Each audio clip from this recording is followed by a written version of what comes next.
forecast with WJBF Live Viper Sins. Check out our stats for today. High temperature pushed to 83 degrees. Hang on, that's not right. Wait just a second. Here we go. Let's start over. Welcome back, everybody. Today's high temperature, 89 degrees. That was the almanac for yesterday. That won't do. That's not called forecasting, is it? 89 our high today, 66 our low. Had some big-time storms over our northern counties, but here in the metro area and south, relatively quiet, plenty of sunshine, so no rain. Hottest ever, 97, chilliest, 42. Take a look at our Jiffy Lube Skyview network. Washington Road at I-20. Lots of sun, fair weather clouds. We're staying dry right now across much of Richmond, Aiken, and Columbia counties. Rain-cooled 70s up towards Washington, Lincoln, Saluda 77 of the big-time storm, 82 in McCormick. Look at the 90s in Waynesboro, Louisville, Swainsboro, over towards Sylvania with abundant sunshine across our southern counties. Partly sunny conditions all day today, then showers and storms popping up over northeastern Georgia, the upstate, into the northern Midlands, and some of those storms nicked our northern counties. That's why the National Weather Service placed a severe thunderstorm watch in effect for Lincoln, McCormick, and Edgefield northward into North Carolina. Those of you in those counties, the danger is over. The heaviest storms are now just north of you, so despite the fact that watch is still in effect, you're okay, Lincoln, then McCormick, and Edgefield. However, Saluda, you're under a warning right now, and if your lights are still on in downtown Saluda, this is a pretty strong storm. Plenty of lightning with this and some gusty winds, and all this is sliding eastward. So downtown Saluda, give another few minutes, and you'll be done pushing into eastern Saluda County, then pushing over into Lexington County, where a warning is now in progress right now that also includes parts of Lake Murray. Heading south, there's a shower north of Thompson on I-20, shower on highways 23 and 24 in Burke County, and this severe thunderstorm warning continues right now crossing I-26 in Orangeburg County. Once we get those out of here, we're in pretty good shape for the next few hours or so. Then as we get towards 10 o'clock tonight, a few more showers, maybe a storm or two southern counties, and by midnight, even a couple lingering showers and storms across the area. But after that, we dry up into the overnight. Looks like a pretty good-looking weekend with plenty of sunshine, but still an opportunity of an afternoon storm or two. At 8 a.m. tomorrow, partly sunny, 69. At noon, we're at 85. High of 91. A couple showers in the afternoon into the evening hours. Winds out of the west at 5 miles an hour. And a 7-day forecast.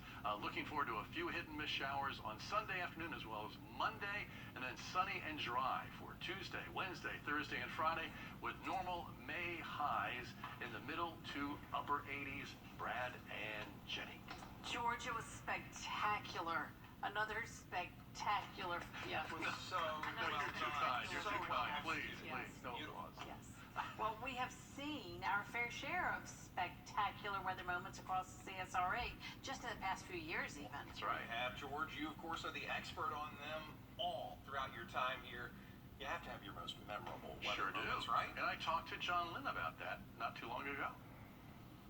Chief Meteorologist George Meyers joining me now. George, over the last 20 years that I've worked with you, we have seen a lot of severe weather events. We certainly have. But you have to come up with three of the best ones that we've seen so far. You know, we've had so many, but one that comes to mind was back in 1998. We had one of our first really big major tornado outbreaks in many decades when about a half dozen tornadoes crossed Stromthurm and Clarks Hill Lake from Lincoln County to McCormick and Edgefield. Trees down, highways blocked, homes destroyed, many folks' lives impacted by that. And we were in the air for many hours. And I know you risked life and limb that night to get reports out from that site. That was my first night covering severe weather duty and was told to get in the truck and travel to Lincoln County around the lake.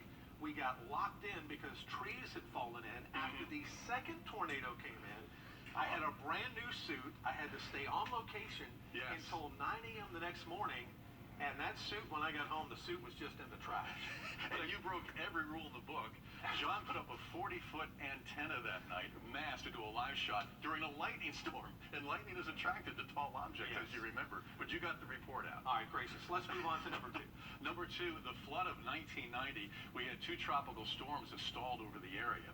And they dropped 15 to 18 inches of rain in 24 hours. And roads were washed out, homes washed and flooded away, and businesses, even railroad tracks. True. And at one point, city officials thought the Savannah River was going to come out of its banks and flood the city. And you'll probably remember they were barricading Riverwalk Augusta just in case the river came out. I remember the picture of the guy sitting on the roof of his car with the umbrella. That's right. Waiting to be rescued. George Escala was there with his photographer Troy Robinson, and the water was rising. I think a Boy Scout would have trapped him. And George asked him after he was rescued, "Were you ever scared?" And the gentleman said, "Only when the snakes began to swim into my car." So the flood of 1990 affected everybody. All right. I think we know the big one, the number one, but go ahead and tell us. The ice storm of 2014, don't you think, folks? Yeah. We were ground zero for the ice storm. We were camped here Yes. for a while. And all roads iced up. Nobody could go anywhere. Schools closed. Businesses closed. Power out, not just for days, but for weeks for some people. And as John said, many of us were trapped here at the station for 3 days. Yeah. And I was slept in one of the conference room, and Jenny had her family in an edit bay. Yes. And one of the scariest things was seeing your coworkers for the first time as they woke up in the morning. How do you get used to that? Looking for coffee and breakfast. That's right. I had never seen ice that thick Yes. here in the viewing area. It was an inch thick, covered everything. Everything. And when we heard that Jim Cantore from the Weather Channel was in Riverwalk, Augusta, we knew we were in trouble that day. Batten down the hatches. And we did wrap it up with a earthquake. An earthquake finally there. That's So, right. All right, thanks again, George. That's a look at George Meyers' top 3 severe weather events. Boy, those are some good ones. Fantastic. That ice storm. And I got to see you through 2 of them, George. That's right. Wow. What fun that was. Memorable moments for sure, George. Thanks for that. We appreciate George Meyers throughout the years, and there have been a lot of meteorologists who have been in the Weather Center during the time that we've been on the air and that you've been here. And we're going to hear from them right after the break. George, I just want to say happy retirement. You were a true leader to me. You're a great chief meteorologist, a great role model. Really helped me out a lot. I remember back when I was in Augusta, that story when I went to the Masters and got that branch in my eye and you were having a kick and a laugh out of that. I also remember almost dropping your cake on your 30th anniversary. So the best wishes to you, good friend. Well, George, I'm just so happy for you that you get to enjoy this season of retirement coming up. We're going to miss you for sure. There's no question about that. We'll definitely miss you. But I hope you find some new adventures in your season of retirement, and you deserve it. You've worked hard all these years, and I'm so happy for you.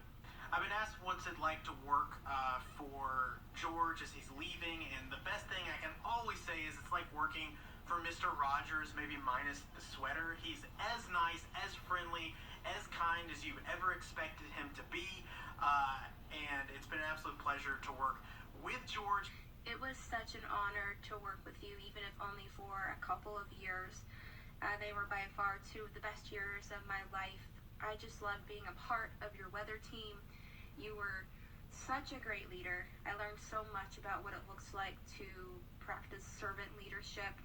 We knew this day was going to come sooner or later. I just hoped it wouldn't have been this soon. But George, from the bottom of my heart, you are one of the best people I have ever known and one of the best meteorologists I have ever had the pleasure of working with. In fact, if it wasn't for my time with you at Wjbf, I would not have had the skills that I needed to take on that same role as chief meteorologist here at WKRG in Mobile.